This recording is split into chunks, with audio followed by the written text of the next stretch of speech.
Motherfucking Monday. Underway.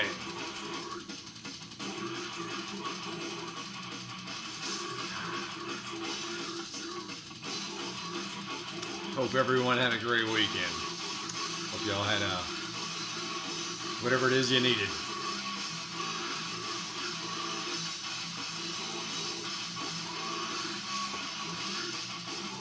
Ooh. Deranged.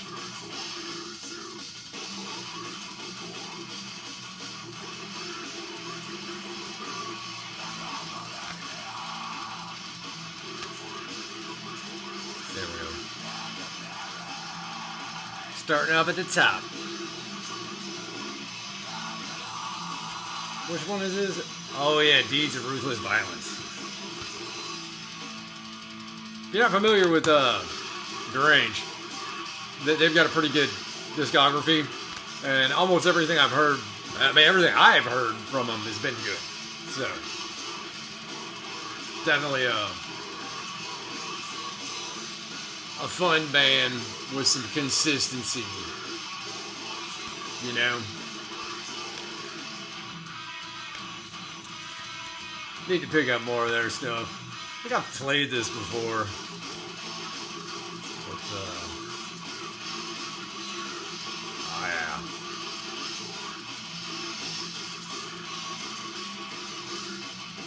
But if you haven't heard it before, definitely consider putting Deranged in your playlist there.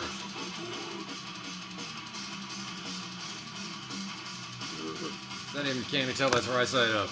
It's just so hard to read. Oh, there it goes.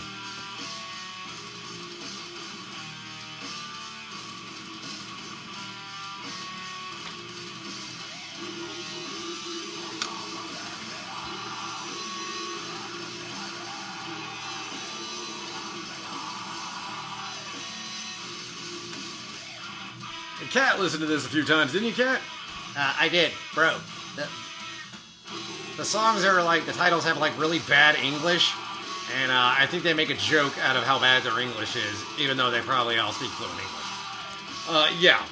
I think that was probably something that happened early on. They didn't know the language very well, and everything sounded funny.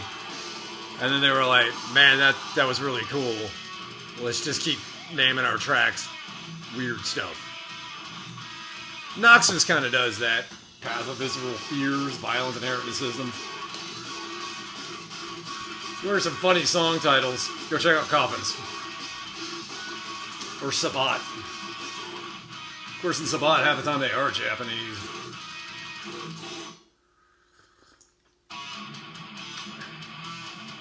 I don't know if you dudes can see this shit. I've got a mark under my chin right there. So we've got this invasive species, this tree that grows all over the damn place out here. I don't know how it got out here. Well, at least on my property, the properties that I manage, I try to get rid of them. Which usually involves just cutting them down, maybe using an herbicide to kill the roots and stuff like that. But I got another one, sapling, coming up, and I decided to pull it down with my left hand and take my machete and just whack it until it snaps. That was the plan. Plans rarely survive enemy contact. So I was holding it down here, look where my hand is going down here, and then hitting it there. I don't know what happened. Damn thing jumped out of my hand, uppercutted me. It didn't slam my head back. Your Appalachian warlord's got a tough fucking spine and a tough fucking face. So when that thing uppercutted, my head didn't even move. It just boom, went around. So it was about 2 inch in diameter and very springy. So imagine, down a few feet and then springing back up and catching it. It's like taking a stick to the face on a nice uppercut. Boom. My jaw hurt. Hit me here, but my jaw hurt over here, which is weird. You ever been hit here, but this side hurts? Yeah, it was one of those. And I bit my fucking tongue. So I just kept working and got that tree taken care of. And then I was like, man, my mouth is filling up with fluid. I spit. And it was like, yeah, it was all bloody and shit. The wife was over on the other side of the property doing something. I walked back over to her and then just spit blood on the ground. I was like, check this out. Spit blood on the ground. She's like, oh my God. I was like, nah, I'm good. Just feel like a fucking idiot. Anyways, so after that, I decided to get on my motorcycle and go for a ride. Yeah, after taking that uppercut to the face and spitting blood and having an aching jaw, I thought, yeah, good time to go ride. It was a good ride. It was a real good ride. It spent about 4 or 5 hours. I just kept going and going and going and going and going until it was like, gosh, shit, it's after 12. That was way after 12. It was like 2 o'clock. I was like, man, I got to start heading home. And it took me 3 hours to get out there. I had to turn around 3 hours back. But at one gas station, in this one little small town, there's almost nothing in this town. They got a nice square, but outside that square, there's not really much to the town. But they have one gas station where there's a main crossroads. I like going to it because they have a bathroom, ice, drinks, and snacks. And they make food. They make sandwiches there, so you can always grab a sandwich if you're real hungry. So I had my bike parked, I had my helmet sitting on my seat, and I was sitting under the shade by the entrance, smoking my cigarette, drinking my ice water, trying to just relax, figure out what I was going to do next. Some dude was checking out my bike. It's not a big deal. It happens all the time. I check out other people's bikes. Another guy pulled up and he had a fucking badass Harley. I was like, oh man, that's 131 cubic inches. That's a mean motherfucker right there. So this other dude was checking out my bike. He pulled up in a pickup truck with another friend and 2 women. So they're wives, I guess. This one guy was looking at my bike and then he turned around and looked at me. Well, he's looking around to see who owned the bike out of everybody that was around. And he's like, who owns this bike? He took one look at me, and I was wearing a deceased t-shirt, death metal t-shirt. I had my hair tied back, you know, it wasn't down like this. He took one look at me and was like, thanks for your support, and continued on his way to go shop in that store. Where the hell am I? What is this guy talking about? Dawned on me, I got a support sticker for a diamond club on my helmet. I got 2 of them. So on the helmet, on the back of the helmet, it says support that dominant 1% club. He was in that club. He just didn't have his stuff on because I guess him and his bro and the old ladies were just relaxing, you know, on their own free time. He saw that and was like, who the hell? Who's this guy? Who's nice bike? Who is this? And he turned and looked and saw me and was like, it's him. Gotta be that guy. So, yeah. A 1%er in plain clothes saw my support sticker and was like, thanks for the support. Man, that was kind of reaffirming and nice. You know, to have somebody just like, thanks, bro. Go ahead. They didn't call me bro, but very reaffirming. Made my whole day. That same interaction, that local area I was at, one of their deputies saw me. I come out of the bathroom. Again, death metal t-shirt, you know, me. I came out of the bathroom and this local county deputy was turned, like facing that way, but he was turned and looking at me. So his body was that way, he's looking at me. And he had the look on his face like, dear God, who is this? What the fuck? Kind of like, I don't want to fuck with that guy kind of look. Oh, that shit was so epic. So I got to chat with that. I didn't chat with him, but that 1%er said, what's up? And the cop was like, oh dear God. Ah, that was a good Saturday, y'all. Good Saturday. Anyways, it brings me up to a comment. He's got a Morbid Angel Altars of Madness logo, which that's cool. Altars of Madness is awesome.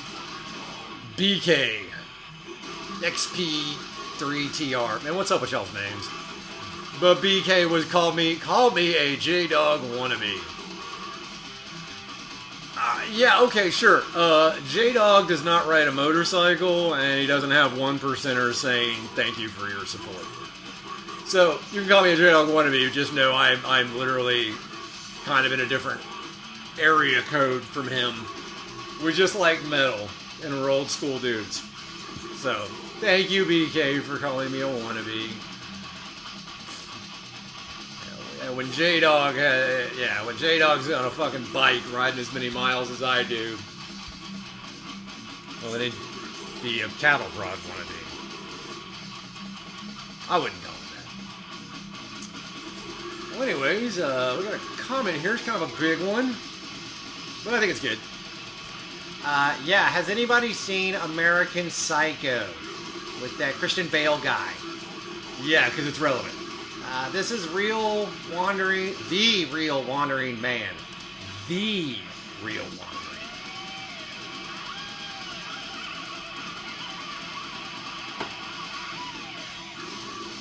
Before we begin, you're listening to Deranged. I almost said deceased. Deranged. You can only be sane and free if your group can avoid politics and ideologies. To an extent, yeah, I agree. Politics is just kind of a natural thing people do, but yeah, the politics, the red versus blue, right for left versus left, sinners, whatever. Yeah, you can avoid that kind of shit and ideologies. Ideologies are shit, man. It'll get you in trouble. Be metal. It's not an ideology. It's a path. It's a path you take to endure all this bullshit life throws at you and still endure. Anyways, Real Wandering Man continues. The scene in my city is so swallowed up by these thought processes that you either accept them or die. Possibly physically, definitely socially. I know what you mean. And you're not allowed to question anything based on logic. Man, you can't question logic and historical fact and empirical evidence. You can't question that? Dude, your ideology is lost. I was never attacked over a Patrick Bateman headphone meme.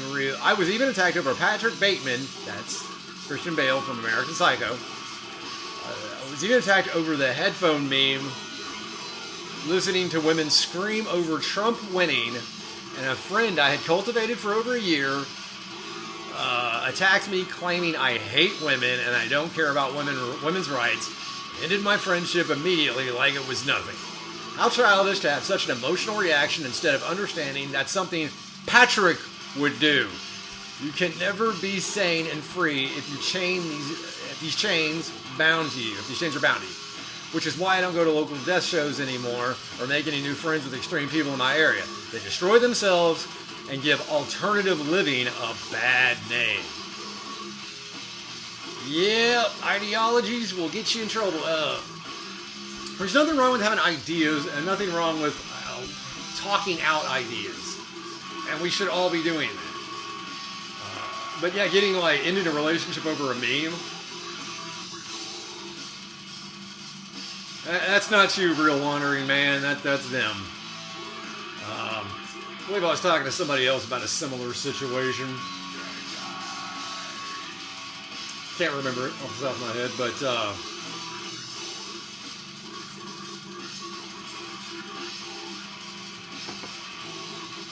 yeah, I do know that I did lose some friends over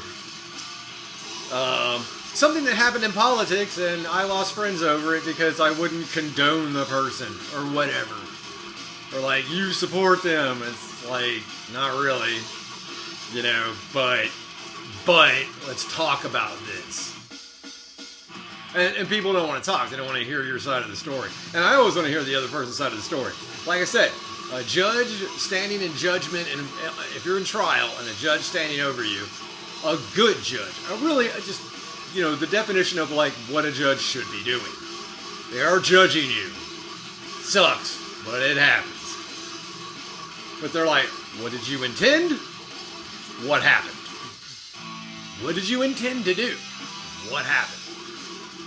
And we need to look at it with that lens. If you cannot start with that lens, what did you intend to do and what happened?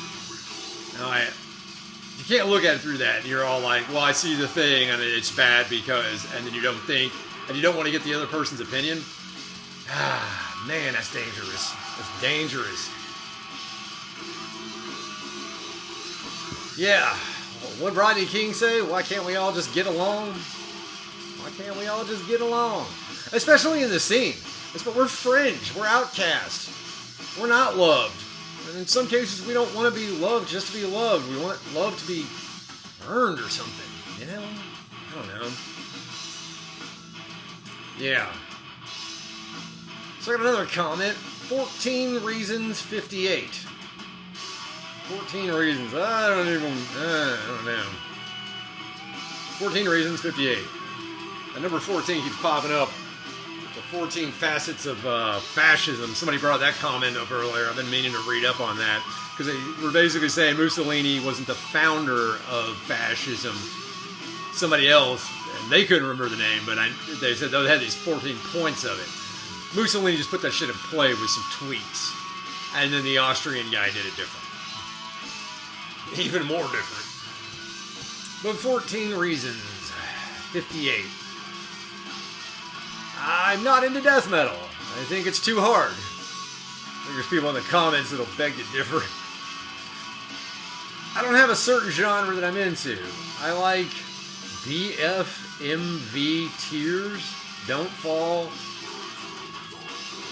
Kill Switch Engage, My Curse, As I Lay Dying, This Is Who We Are, Forsaken, All That Remains, a fair amount of their older music, Chiron, 2 Weeks, 6, except I almost don't know what you're saying, except I realize that Kill Switch Engage, As I Lay Dying, those are bands. Okay, so you're into that new metal shit, which isn't new metal, sorry. That's like metalcore, metal adjacent. Some of that's some standard metal as far as I'm concerned. It's not extreme. As I Lay Dying had like 1 or 2 okay songs. All That Remains had maybe a song or 2. Kill Switch Engage. Howard Jones was a good singer, but I prefer them with the previous guy. The first album where Howard Jones wasn't on it. Nothing against Howard Jones, I just like that other guy better. Howard Jones was just a good singer. And I didn't really... Kill Switch Engage with Howard Jones didn't really scratch an itch. It's like, okay, there it is, whatever. Anyways, 14 Reasons continues. The normies aren't normal, but they've become the average person. And that's disturbing in itself. They're full of delusions and easily deceived by people who hate them and want their destruction. The normies are masochists. Brilliant point. Oh, no, yeah, I think it goes back to the other comment, too, like, just wanting acceptance, you know? And then some people, it's like, oh, you don't want my acceptance? Well, you're a bad person. It's like, I don't want your acceptance because you haven't done anything for me to, like, care about your acceptance. It's like, I don't like you. I don't like you either. It's like, I don't accept you. Okay, that's fine. You can't please all the people. You can only please some of the people some of the time. Just walk around knowing that I only please some of the people some of the time. You talk to a group of people, some of them are going to love you, some of them are going to hate you, some of them are going to be indifferent. It's usually split in thirds. That's life, dude. But the normies are always trying to get... They always try to get acceptance with people that would probably destroy them. That's dangerous, too. I'm sorry, I can't... If I know that you don't like me and there's nothing I can do about it, we're going to be enemies, I'm pretty much done dealing with you. Let alone politely. And if I know you're trying to actively harm me, well, that changes things. Now, push is going to go to shove. And those moments can be fun. Good times. We get to see what we're made of. And I think a lot of people out there they've never challenged themselves and never been put in a position to see what they're made of. See what they're truly made of. Be put in a life and death situation. Be put in a situation when you're surrounded by hostile enemies. Oh yeah, man. Caught alone behind enemy lines, surrounded by enemies. Woo! Now I was never in the military and I was never in the literal sense, but I guess I was if you consider street warfare and gang warfare. And yeah, I guess I was. Like, I talked to some soldiers and it's like, I've seen more action than you have. How the fuck is that possible? You had 2 wars going on simultaneously and you missed both of them. Yeah, there's been a street war for the past 30 years and I've been hip deep in it. That's not a flex, that's not a brag. That's just is what it is. Extreme people, extreme music, extreme ideas. I said that wrong. Extreme music, extreme ideas, extreme people. There we go. Shit, we hit 20 minutes again. Damn it. I don't want to make them longer because I figure they get boring as shit. That's fine. We'll leave it at that one. Alright, I'm Cattle Prod. This has been Deranged. That's the cat. What's his name? Cat. Cattle Prod, Appalachian Warlord. Take care, y'all.